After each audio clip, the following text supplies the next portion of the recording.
নমস্কার বন্ধুরা, আমি জ্যোতিষী গৌতম কুমার। আজকের আলোচনার মূল বিষয়, নামের প্রথম অক্ষর দিয়ে মানুষকে সম্পূর্ণ জানা যেতে পারে কিংবা চিনে নেওয়া যেতে পারে। দেখুন বন্ধুরা, নামের কিন্তু একটি গুরুত্ব আমাদের সবচেয়ে আগে দিতে হয়। কেন? আমরা যখন রাশি কিংবা লগ্ন বিচার করি, তার পাশাপাশি কিন্তু নামের কিন্তু একটি অবদান থাকে।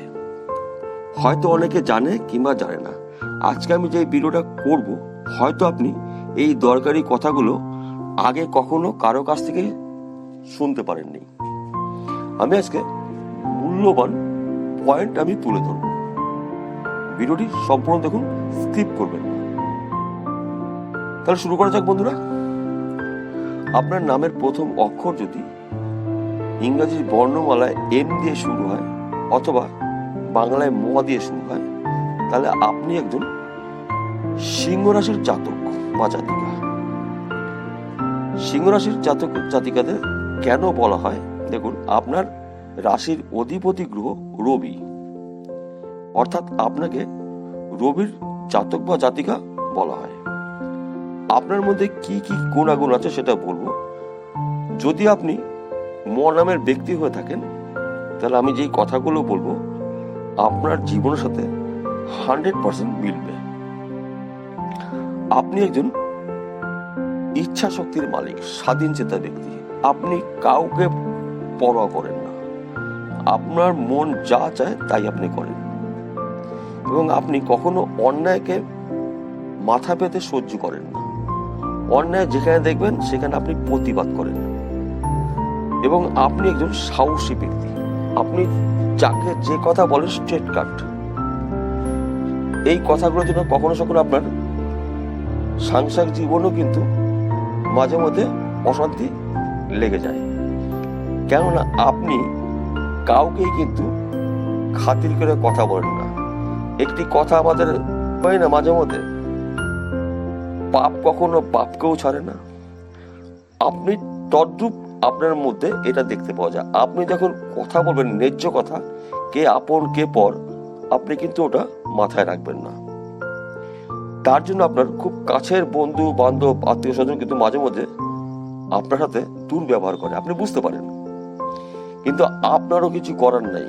আপনার রাশির অধিপতি রবি, রবির তেজ আপনার মধ্যে থাকতেই হবে, এবং রবি সর্বশক্তিমান। আপনাকে আপনার বন্ধু বান্ধব আত্মীয় স্বজন পাড়া প্রতিবাসী আপনাকে ঢাল হিসাবে ব্যবহার করে, আপনাকে সামনে রাখে এবং তাদের লক্ষ্য তারা পূর্ণ করে। এটা আপনার জীবনের সাথে ঘটে থাকে। আপনি তার জন্য মাঝে মধ্যে কষ্ট পান যখন নাকি তারা আপনাকে অস্বীকার করে, এবং আপনি যখন বিপদে পড়েন তখন আপনার পাশে কেউ দাঁড়ায় না, বরং আরো দূরে পালাতে বলে বাঁচে। আপনি একজন সুন্দর মনের মানুষ। আপনাকে চোখ বুঝে বিশ্বাস করা যায়, এবং আপনি একজন ভালো বন্ধু হতে পারেন, ভালো বান্ধবী হতে পারেন, ভালো প্রেমিকা হতে পারেন, ভালো প্রেমিক হতে পারেন, একজন ভালো দায়িত্ববান পিতা হতে পারেন, দায়িত্ববান মাতা হতে পারেন। আপনার মধ্যে একটি লালন পালন করার ক্ষমতা আছে, অর্থাৎ আপনি লালন করতে খুব ভালোবাসেন। মানুষকে দায়িত্ব নিয়ে তার বিষয়গুলো আপনি খতিয়ে দেখেন, এবং আপনাকে যদি কোনো গুরুত্বপূর্ণ কাজ দেওয়া হয় আপনি সেটা সম্পূর্ণ করেন। আপনার সামনে যদি কেউ কোনো ব্যক্তিকে অপমান করে, আপনি কিন্তু সঙ্গে সঙ্গে প্রতিবাদ করেন। তার জন্য মাঝে মধ্যে কিন্তু আপনাকে শত্রু বৃদ্ধি আপনার সাথে হয়ে থাকে। দেখুন, এত কিছু আপনার মধ্যে ভালো দিক আছে, তবুও আপনার জীবনে মাঝে মধ্যে অন্ধকার কেন নেমে আসে? কারণটা কি? সেই কারণটা এখন বলছি, যা আজ পর্যন্ত কেউ বলেনি। দেখুন বন্ধুরা, আপনার পিতা গ্রহ রবি, অর্থাৎ সবচেয়ে কিন্তু এই সিংহ রাশির জাতক বা জাতিকারা ভুল করে থাকে। আমি 3টে ভুলের কথা বলবো, আপনারা কথাগুলো আপনাদের সাথে মিলিয়ে নিন। প্রথম ভুল কাজ করেন, আপনি বাথরুম যখন করেন পূর্ব দিকে বসে বা দাঁড়িয়ে বাথরুম করেন, সবচেয়ে বড় ভুল। তাছাড়া আপনি সূর্যদেবকে আপনি ভক্তি করেন না সহজে, এটাও কিন্তু বড় ভুল। কেননা আপনার পিতা গ্রহর আশীর্বাদ যখন আপনি নেবেন তখন কিন্তু আপনার জীবনে অন্ধকার কেটে যাবে। দেখুন, 12টা রাশির মধ্যে সবচেয়ে শ্রেষ্ঠ রাশি সিংহ রাশি, তবুও কিন্তু এদের জীবনে দুঃখ কষ্ট দুর্দশা নেমে আসে একমাত্র এদের জন্য। তাই বন্ধুরা, কথা বাড়াবো না। 2024 সালে আপনার জীবনে অলৌকিক কিছু ঘটবে। 4টি শুভ খবর আপনি পেতে চলেছেন। প্রথম শুভ খবর, আপনার দেশের বাইরে যাওয়ার একটি সুযোগ আপনি পেয়ে যাচ্ছেন। যদি আপনার পাসপোর্ট ভিসা সব হয়েছে, কোনো কারণবশত আপনি যেতে পারেননি, এবার কিন্তু সেখান থেকে আপনার কল আসবে। কিংবা আপনি চাকরি করছেন, আপনার চাকরির ক্ষেত্রে কিন্তু আপনার বাইরে পোস্টিং হতে পারে, অর্থাৎ বিদেশে আপনি প্রচুর আর্থিক উন্নতি করতে চলেছেন। তাছাড়া আপনার যদি সমস্যা থেকে থাকে জমি জায়গার কিংবা বাড়ির সমস্যা, সেই সমস্যা কিন্তু আপনি এবার সমস্যার থেকে মুক্তি পেতে চলেছেন, অর্থাৎ ওই জমি জায়গার মালিক আপনি হতে চলেছেন। তাছাড়া আপনি যদি কাউকে কখনো টাকা দিয়েছে, সেই টাকা আপনি ফেরত পেতে চলেছেন।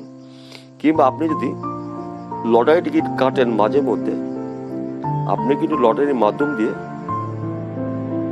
আর্থিক উন্নতি করতে চলেছেন। বিশেষ করে ফেব্রুয়ারি মাসের 28 তারিখ থেকে নভেম্বর মাসের 27 তারিখ পর্যন্ত আপনার জীবনে কিন্তু পরপর আর্থিক উন্নতি ঘটবে। তবে বন্ধু, 3টি অশুভ বাণীও আমি বলবো। এবার আসা যাক আপনার অশুভ কিছু দিক বলছি। আপনি একজন ছোটখাটো বিষয়গুলো নিয়ে খুব গভীর চিন্তা করেন, তার জন্য আপনার মনে কষ্ট হয়, আপনি হতাশাগ্রস্ত মাঝে মাঝে হয়ে যান। এবং আপনি এই মুহূর্তে কোনো ঝামেলার মধ্যে আপনি অংশগ্রহণ করবেন না। কেননা আপনার মুখের দ্বারায়, অর্থাৎ বাক্যর দ্বারায় কিন্তু আপনার কাছের লোক আপনার উপরে শত্রুতা করবে, ভয়ঙ্কর শত্রুতা করবে। আপনি যদিও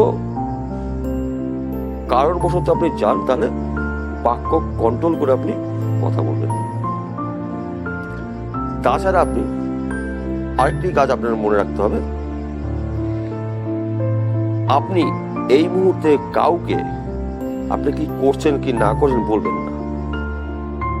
কেননা কেতু গোপন শত্রু তৈরি করে, আর রাহু কর্মে বাধা, আর্থিক ক্ষতি করে এবং দুর্ঘটনাও কিন্তু ঘটিয়ে দেয়। দেবগুরু বৃহস্পতি আপনার ভাগ্যস্থানে আছে, আপনি প্রচুর আর্থিক উন্নতি করতে চলেছেন। তার পাশাপাশি 2টো গ্রহ কিন্তু আপনাকে ক্ষতি করার চেষ্টা করছে। আপনি বিশেষ করে রাহু এবং কেতুর প্রতিকার করাবেন। যদি আপনি স্টোন দ্বারায় করেন, অর্থাৎ রত্ন দ্বারায় করেন, তাহলে আপনি রাহুর জন্য শিরোনি গমের ধারণ করবেন, কেতুর জন্য শিরোনি ক্যাটসাইট ধারণ করবেন। যদি সমর্থ না থাকে তাহলে আপনি গাছের মূল দ্বারাও প্রতিকার করতে পারেন। এইবার আসা যাক আপনার শারীরিক কি ধরনের সমস্যা হতে পারে।